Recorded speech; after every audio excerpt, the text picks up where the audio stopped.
السلام عليكم ورحمة الله وبركاته.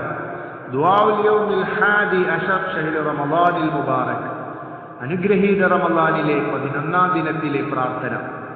اللهم حبب إلي فيه الإحسان وكره إلي فيه الفسوق والعصيان وحرم علي فيه السخط والنيران بعونك يا غياث المستغيثين. അല്ലാഹുവേ, ഈ ദിവസത്തിൽ എല്ലാ നന്മയും എനിക്ക് ഇഷ്ടമുള്ളതാക്കണമേ. അധർമ്മങ്ങളും അനുസരണരാഹിത്യവും എന്നിലേക്ക് നീ അഹിതമാക്കണമേ, വെറുപ്പുള്ളതാക്കണമേ. നിന്റെ പ്രത്യേകമായ സഹായം കൊണ്ട് നരകവും നിന്റെ കോപവും എൻ്റെ മേൽ നീ നിഷിദ്ധമാക്കണമേ. ഓ സഹായം തേടുന്നവരുടെ സഹായമായ നാഥ.